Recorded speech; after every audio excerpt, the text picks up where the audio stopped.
For decades, the British royal family has operated like a perfectly oiled machine. Every trip, every meeting, every public appearance carefully planned, logged, and announced. But this time, something was different. A small military jet took off from RAF Northolt on a rainy night, bound for the cold, remote highlands of Scotland. The flight was not listed on any royal schedule. According to exclusive sources, the passenger on board was none other than Prince William. The question is, what could have compelled the heir to the throne to leave London under absolute secrecy? And why Scotland, a place forever tied to the royal family's deepest sorrows? The same land where Princess Diana once sought solitude in the final, lonely days of her life? A palace insider revealed that. Before the flight, William had received a confidential report that shocked him to the core. The document, compiled by his own private investigation team, contained information never before made public. Evidence connected to a horrifying discovery at an old estate in northern Scotland, a property long associated with one of King Charles's closest friends. Within hours of reading it, the prince ordered a jet prepared and departed in silence, informing neither his official aides nor his royal protection officers. Why did William feel the need to see it for himself? Could he be chasing the truth about something that has been buried for years? A secret powerful enough to shake the foundations of the monarchy itself? In tonight's report, we follow the trail of that secret flight to Scotland and uncover what may have driven the Prince of Wales to act in the shadows, away from the cameras, and far from the safety of the palace walls. It began quietly, almost too quietly. On a cool Wednesday evening, a private jet lifted off from a discreet airfield outside London. There was no press notice, no official schedule, and no royal photographer waiting on the runway. The passenger on board was Prince William, the heir to the British throne, traveling without fanfare or entourage. Within minutes, the plane disappeared into the clouds, bound for Scotland. But why would a future king vanish from the public eye so suddenly? What could have been so urgent that even palace aides were caught by surprise? For a family that lives under constant watch, silence speaks volumes. Royal movements are usually calculated down to the second. Security teams are briefed, schedules are circulated, and every journey is logged for protocol. But this trip was different. The flight plan was filed under an alias. The departure time shifted twice in less than an hour. To insiders, it was clear something unusual was unfolding. Was it a health emergency within the family? Was William responding to a private crisis that the public was never meant to see? As the news broke through unofficial aviation trackers, social media erupted. Reports of an unannounced royal flight spread across forums and royal watch communities. Some believed he was visiting Balmoral for a private family meeting. Others suspected something more personal, a moment of emotional retreat. After all, William has often turned to the Scottish Highlands for peace in times of turmoil. It is the land of childhood memories, summers with his grandmother, and quiet moments far away from the cameras. But this time, the tone felt heavier. Journalists quickly began connecting the dots. Earlier that same day, William had been seen leaving a meeting at Windsor Castle, looking visibly tense. Cameras captured him glancing at his phone repeatedly, his expression unreadable. Moments later, his convoy changed course, avoiding the usual route home. By dusk, he was gone. No statement, no explanation. Only whispers of a devastating discovery that had shaken the prince to his core. What could possibly drive a man known for composure to break royal routine so abruptly? In the absence of answers, speculation filled the air. Some royal correspondents pointed to internal tensions within the monarchy. Others to new information about family affairs that had surfaced unexpectedly. There were even murmurs about private communications intercepted by the palace. Messages that revealed more than anyone was ready to handle. Could that be true? Or was this simply another chapter in the endless scrutiny of Britain's most watched family? As the jet touched down on Scottish soil late that night, rain poured over the runway, shrouding everything in secrecy. No cameras, no crowd, just a single figure stepping into the mist, carrying the weight of something the world had yet to understand. One question lingered in every observer's mind. What did Prince William discover that sent him fleeing to Scotland in silence? And what truth awaited him there? A heavy heart behind the smile. In the weeks leading up to the secret journey, Prince William's public appearances told a story few were willing to see. Every handshake, every smile, every carefully rehearsed expression painted a picture of calm, royal composure. Yet behind the warmth and charm, there was a quiet tension that seemed to ripple beneath the surface. Those who observed him closely noticed the subtle shifts. His laughter came less easily. His gaze often drifted as though his thoughts were far from the crowd standing before him. At a mental health charity event in Manchester, William delivered an inspiring speech on resilience and community. The cameras captured his steady tone and practiced ease, but as he stepped off the stage, an aide handed him a folded note. His expression changed for a fraction of a second, the kind of flicker only those trained to see beyond the surface could detect. Moments later, he was ushered into a waiting car and left the venue without the usual cheerful wave to the press. The image of a man weighed down by invisible burdens lingered long after the applause had faded. Observers close to the royal circle began to whisper. The prince had quietly postponed several engagements. His team cited scheduling conflicts, yet the pattern was unmistakable. Public smiles were now separated by long periods of withdrawal. When he did appear, his voice carried a depth that hinted at something deeply personal. To many, it felt like he was holding himself together by sheer duty. Within the walls of Kensington Palace, staff members spoke of an unusual quietness. William had been spending long hours in his private study, often leaving notes for aides instead of discussing matters face to face. Meetings, once filled with laughter, had turned formal, brief, intense. Family portraits in his office remained where they always were, but visitors said he would occasionally glance at them with a distant look, as if trying to draw strength from the faces frozen in happier times. The British press, often relentless in its pursuit of royal stories, began to take notice. Tabloid headlines speculated about stress, exhaustion, and the toll of public life. Official palace sources dismissed such claims, emphasizing that the prince was focused on his duties, but the calm phrasing only deepened the mystery. The reality behind closed doors was that something had unsettled William profoundly, something that had fractured his rhythm and drained the ease from his smile.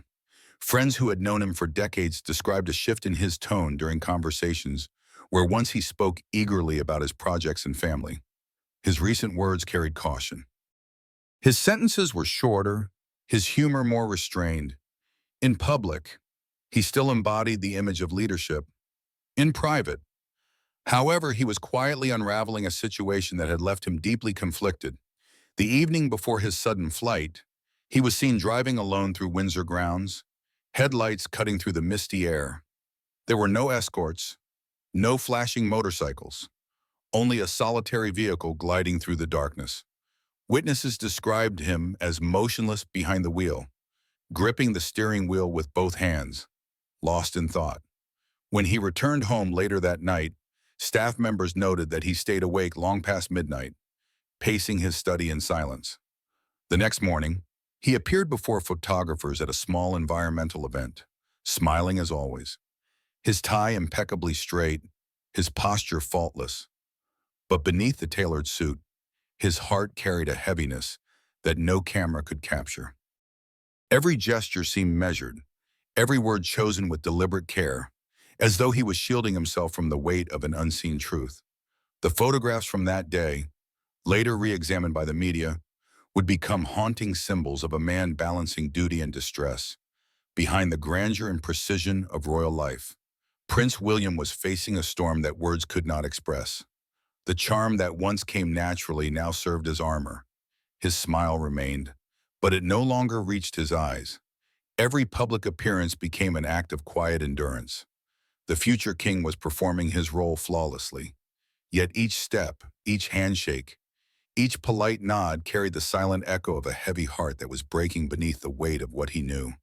The devastating discovery, the truth, when it finally came to light, was not a sudden explosion, but a slow unraveling that began behind closed doors.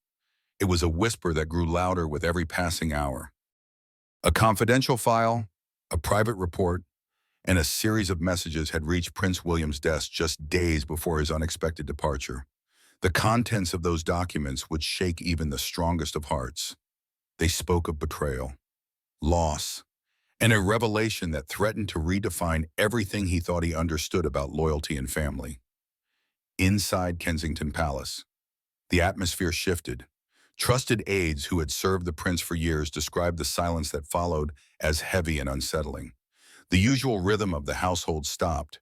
Meetings were canceled. Phones went unanswered.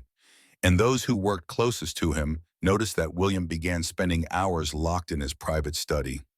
He was seen reading through stacks of paper, his expression growing darker with each page.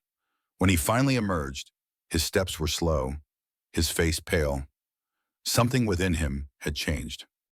Sources close to the royal household later hinted that the information came unexpectedly through a source outside the palace. It was something no one had been prepared to confront. The details were kept under strict confidentiality, but the timing aligned with a significant event that had been quietly removed from the public diary. Behind the walls of royal protocol, it was clear that the prince was processing something too painful to share. The people around him tried to continue as usual. There were briefings to attend, documents to sign, and appearances to maintain. But those who met him in those days said his focus seemed distant, his responses mechanical. He was polite, composed, but detached.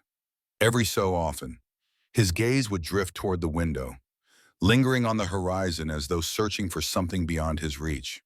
The weight of his discovery had already begun to isolate him from the world that depended on his calm authority. At home, the strain was visible. Family dinners that once carried laughter were subdued. His children, unaware of the turmoil, played in the gardens while their father paced through corridors lost in thought. The few friends who reached out found their calls unanswered. For a man raised in the public eye, this retreat into solitude was telling. The news he had received had not only shaken his confidence in those around him, but reopened deep personal wounds that had never fully healed. By the time the decision to travel to Scotland was made, William's silence had become his only refuge. Scotland was not just a destination, it was a place of memory, healing, and ancestral connection.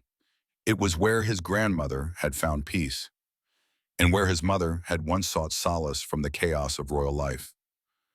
For him, it represented the one place untouched by scandal or deceit, a landscape that still held truth among its ancient stones and open skies. The flight was arranged quietly away from official channels. Only a small circle was informed, and even they were given limited details. When the jet finally lifted from the runway, it carried not just the heir to the throne, but a man burdened by revelation. The magnitude of what he had learned could not be erased by power or position. It demanded silence, space, and distance from the eyes of a watching world. As the plane descended through the Scottish mist, William's mind replayed the moments leading up to his decision. Every conversation, every warning he had once dismissed now echoed with new meaning. The truth had been there all along, waiting for the right moment to emerge. Now it stood before him in full clarity, impossible to ignore. The discovery had been devastating, not only for what it revealed, but for what it destroyed. The fragile trust that had held together his private world. In the stillness of that journey, Prince William was no longer just the public figure shaped by tradition and duty. He was a man confronting a revelation that stripped away every title and expectation. In that solitude, he faced the one reality that no crown could shield him from, the painful cost of truth. Whispers from Balmoral. The air in Scotland carried a calm that London could never offer. The vast highlands stretched out under a silver sky, the scent of pine and rain lingering over the valleys. When Prince William's car finally wound through the narrow road leading to Balmoral Castle, it was well past midnight. The headlights cut through the mist, reflecting against the iron gates of the royal estate. For generations, Balmoral had been a place of refuge, a fortress of silence for the royal family when the world became too loud. Now it stood waiting for another wounded heir to seek its shelter. Inside the castle, Only a handful of staff were aware of his arrival.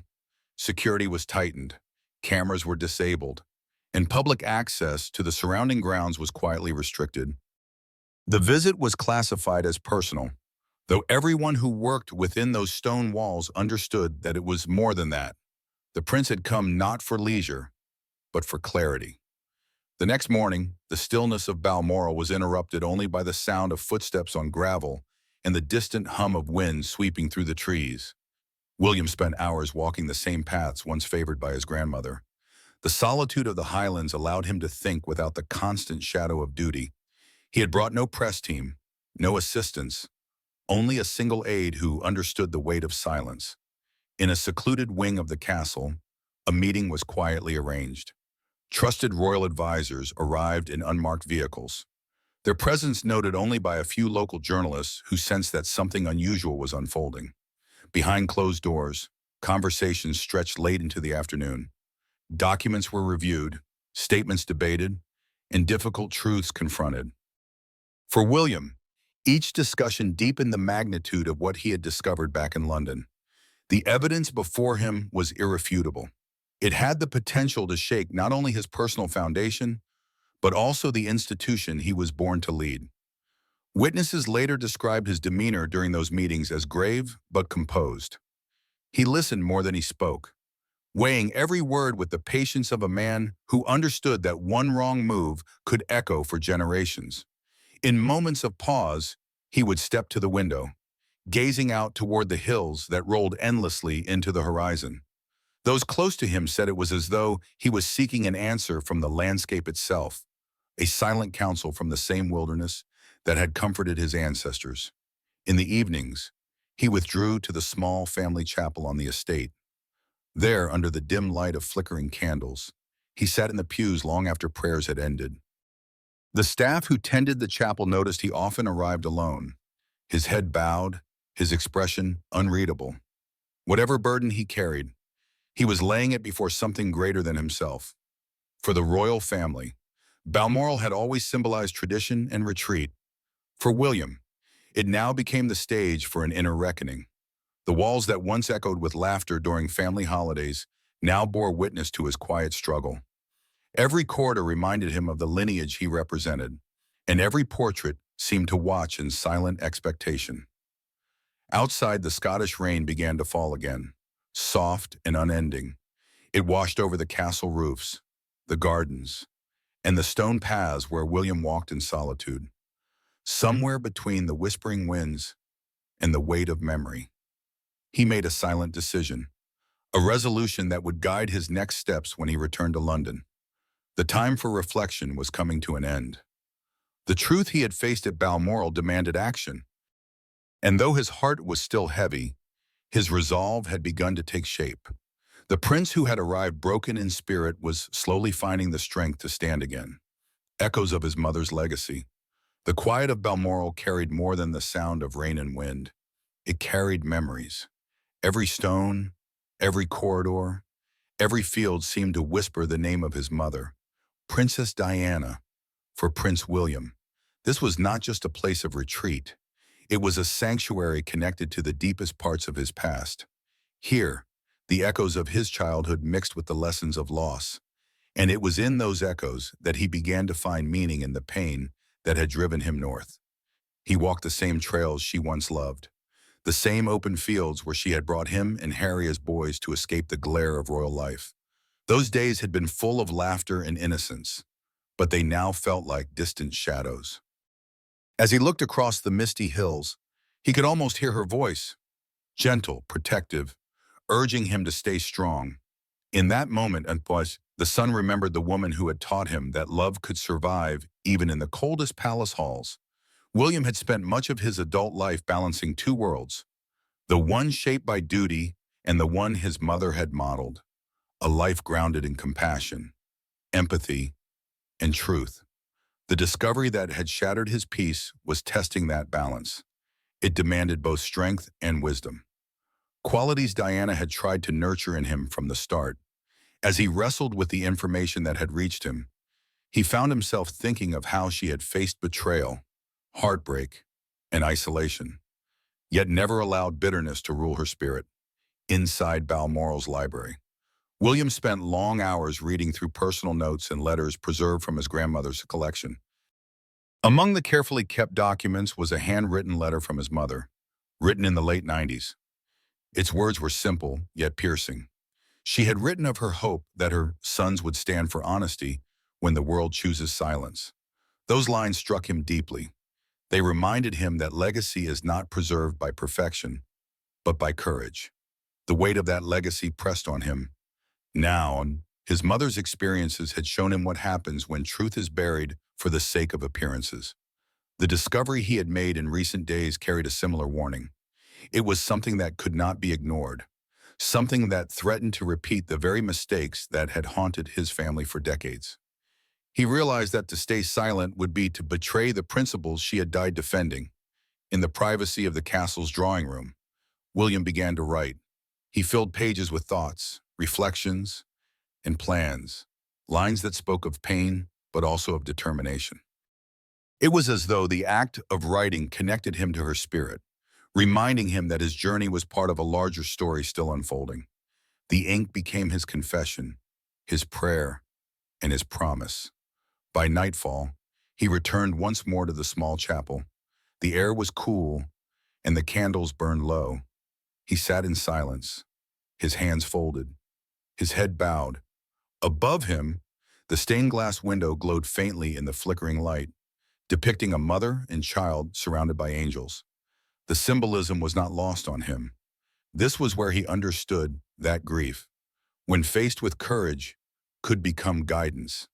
His mother's life had been marked by heartbreak, but her legacy was one of love and resilience. And now it was his turn to carry that legacy forward. As dawn broke over the highlands, the first light of day fell across the estate, illuminating the mist that clung to the hills. William stood by the window, eyes fixed on the horizon.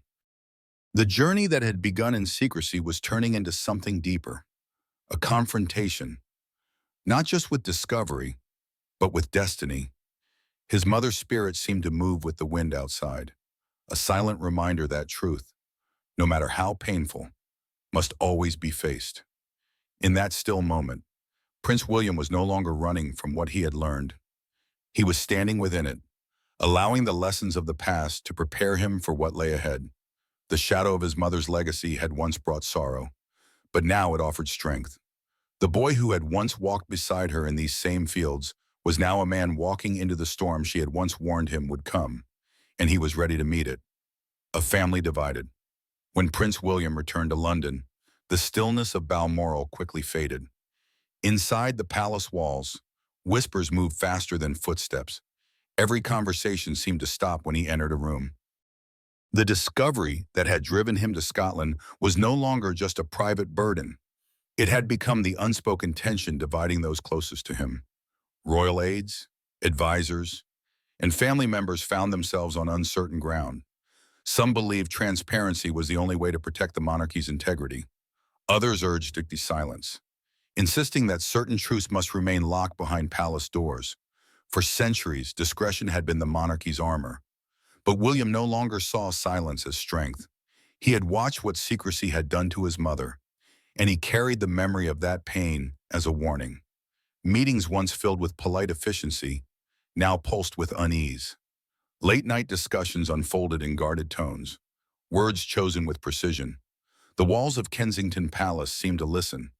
William spoke little, but his silence carried weight.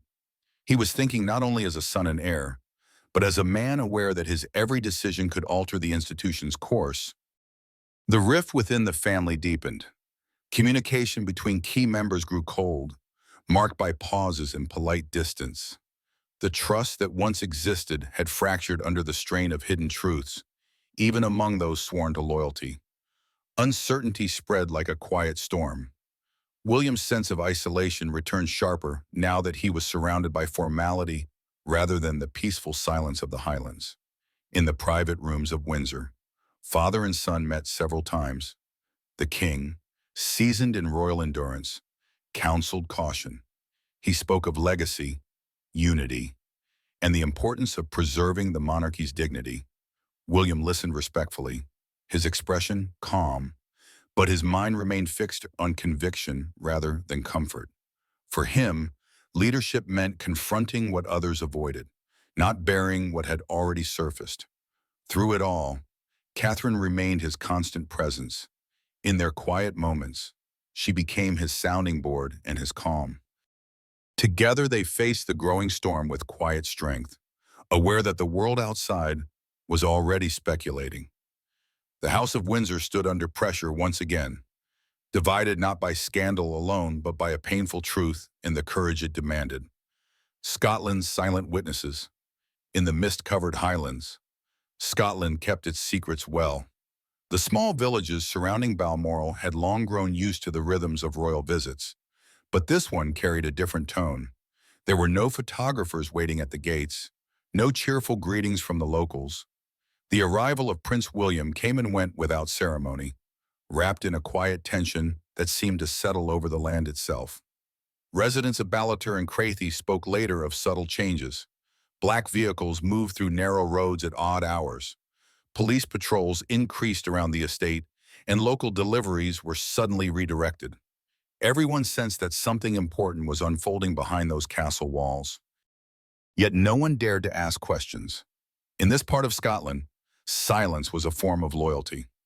One morning before sunrise, a fisherman along the River Dee noticed a solitary figure walking the bank. The man wore a dark coat and cap, his steps slow, his posture heavy. It was unmistakably the prince. He paused often, gazing at the still water as the fog drifted past. The witness said he looked not like a royal, but like any man carrying grief. The chapel on the estate became his refuge.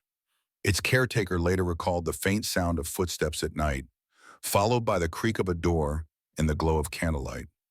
William would remain there for hours, motionless, his head bowed in prayer or deep thought. The solitude of the Highlands seemed to absorb his sorrow.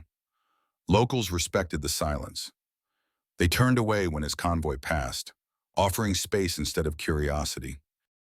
For centuries, Scotland had been a royal sanctuary, a place where the burdens of crown and title could fade into the mist. It became that again. Now, his shelter in the storm. By the end of his stay, those who caught a glimpse of him noticed something had changed.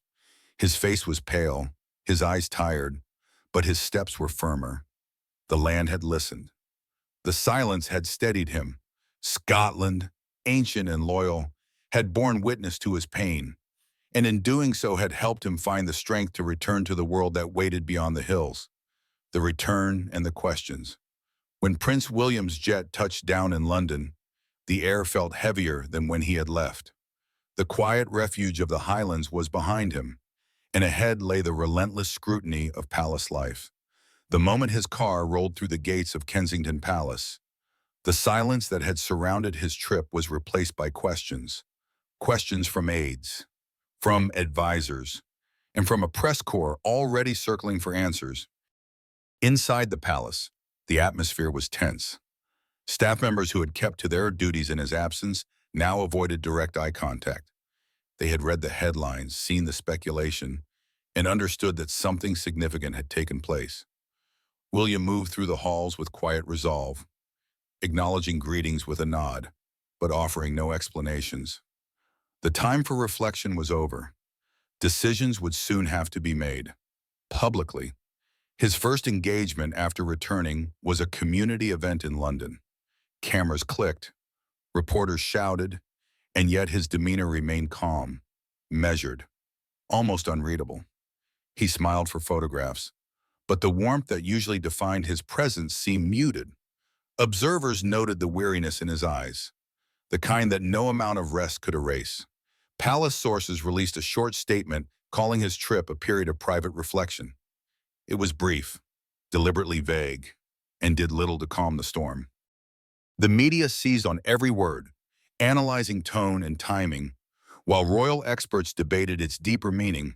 Some believed he had gone north to process family issues. Others claimed the trip was tied to matters of royal security or personal loss. The truth remained behind closed doors, guarded as tightly as the man himself. Back home, his children's laughter filled the gardens once again. Catherine kept their home calm and steady, shielding the family from noise beyond the walls. Yet even she knew the weight he carried. The days ahead would demand composure, diplomacy, and discernment. As evening settled over London, William stood by his study window, looking toward the fading skyline.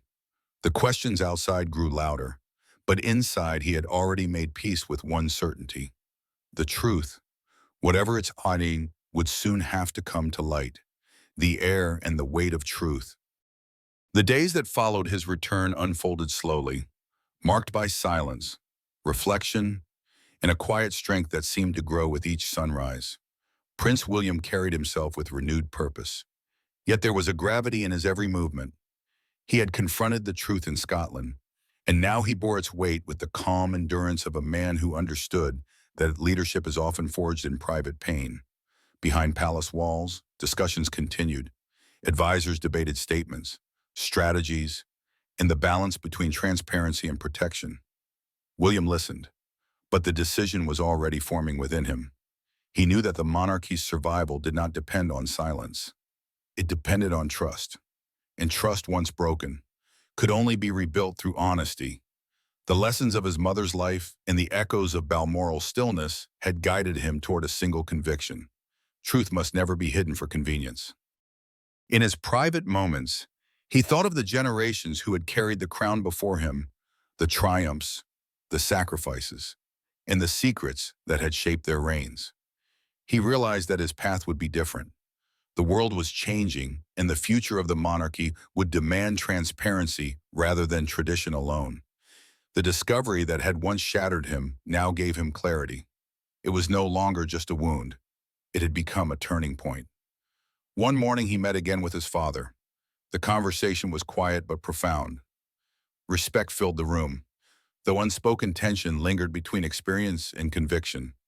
In the end, both men understood that change, though painful, was inevitable. For the monarchy to endure, it had to adapt. William's resolve was clear, and his father, recognizing that same strength in him, did not stand in his way. When he finally stepped out before the public women, the air carried a different energy. His presence seemed steadier, grounded in purpose rather than appearance. Cameras captured not a prince burdened by secrets, but a man prepared to lead with integrity. The storm that had begun with a devastating discovery had revealed something greater. A leader willing to bear the weight of truth. The air had faced the silence, and from it emerged not just a royal, but a man ready to guide a kingdom into a new era. In the quiet quarters of the monarchy, truth rarely comes without a cost. Prince William's secret journey to Scotland was more than an escape. It was a reckoning. The heir who once stood in the shadow tradition returned with the clarity of a man who had faced his own breaking point. The discovery that had shaken him also shaped him, forging a deeper understanding of duty, integrity, and legacy. Scotland became his mirror, reflecting both the burden and the beauty of truth. As the world continues to speculate, one thing remains certain. The future king has been changed by what he faced in silence. Behind the polished smiles and public duties lies a story of courage. A man learning that real power is not in the crown, but in the strength to face the truth alone and still stand ready to lead when the world calls his name. What do you think about this story? Please share your thoughts in the comments.